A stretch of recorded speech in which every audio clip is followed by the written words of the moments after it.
Olá, graça e paz. Estamos aqui no nosso terceiro capítulo da nossa série Stratia, tá? Soldados de Deus. E hoje eu quero continuar falando com você um pouco sobre o inimigo, né? Às vezes, o que eu tenho percebido, até mesmo dentro da igreja, que as pessoas constroem uma imagem do inimigo, talvez dando-lhe força que ele não tem, tá?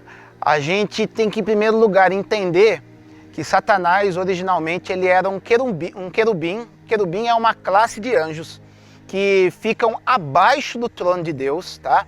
A gente vai ver os querubins em Ezequiel, onde eles sustentavam aquela plataforma onde Deus se move.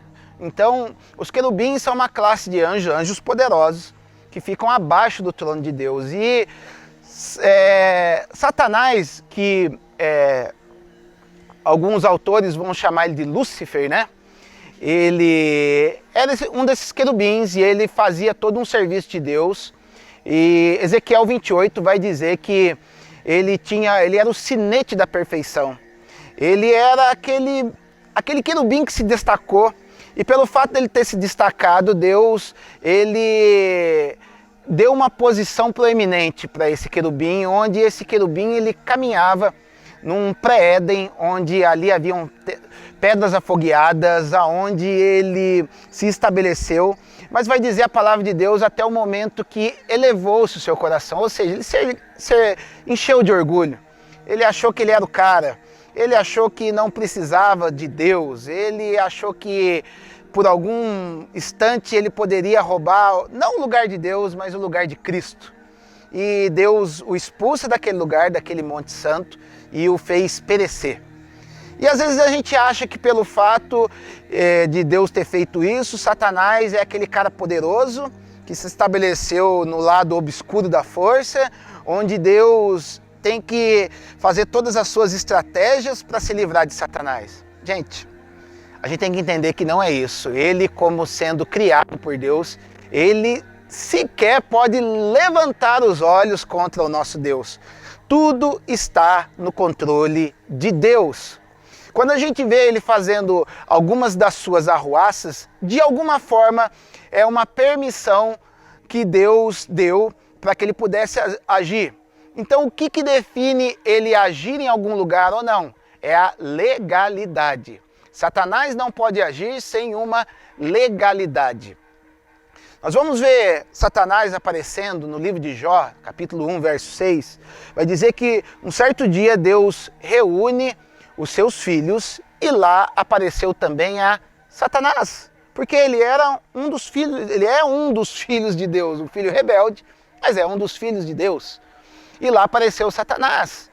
Então a gente vai ver que naquele momento, principalmente no livro de Jó, Deus, ele aponta Jó e fala para Satanás: está vendo meu servo Jó? Homem reto, íntegro, temente a Deus, se desvia do mal. E Satanás logo questiona o caráter e as motivações de Jó. E Deus, conhecendo muito bem Jó quem era, que Jó era um apontamento para Jesus Cristo, ele fala: pode pôr a mão no meu filho Jó, que eu sei quem eu estou colocando nessa aposta. Então Deus ele deu uma legalidade temporária a Satanás para que colocasse a mão na vida de Jó. Mas a gente tem que estar bem atento. Às vezes a gente vai pensar: mas Jó era reto, íntegro, ele não merecia isso.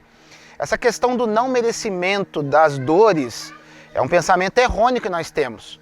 Porque apesar de Cristo ter morrido por nós somos criaturas que fomos destituídos de toda a glória de Deus lá no Éden. Então, aquilo que Jesus fez por nós é um favor. Então nós não temos que exigir nada, uma ausência de lutas. Mas mesmo assim, Deus sendo bom, a gente vai ver que Deus permite que Satanás coloque a mão em Jó, mas pelo fato de Jó ser um homem reto e justo, no lugar daquela vergonha que ele passou, ele teve dupla honra. Ele foi recompensado com muito mais fortunas depois, ele foi recompensado com mais filhos, ele foi recompensado por tudo aquilo que ele passou, sem, de uma maneira leviana, não ter merecido tudo isso.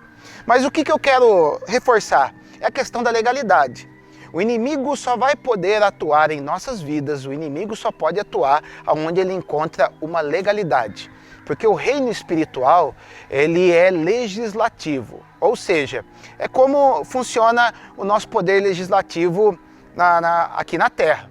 Se nós temos algo que nós fizermos algo que não se enquadra diante da lei, nós podemos ser acusados pelo Ministério Público de nem estarmos enquadrados dentro de uma lei e vamos sofrer penalidade por causa disso.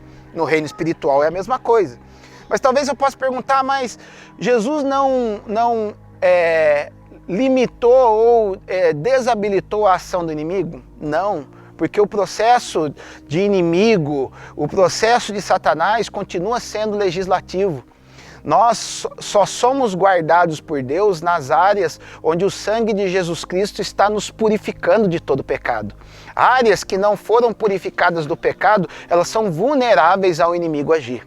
Então nisso a gente começa a entender o porquê do inimigo estar atuando na terra nesse momento. Já parou para pensar o quanto injustiça social que nós ainda vemos, mesmo diante de tantas mensagens falando de Jesus? Já parou para perceber quantos países que se opõem à mensagem do Evangelho? Já parou para perceber o quanto homens e mulheres, até mesmo que estão dentro da igreja, estão agindo numa ilegalidade espiritual? Já parou para perceber que muitas vezes a nossa vida espiritual não está da maneira como Deus está falando há tanto tempo quando deveria estar?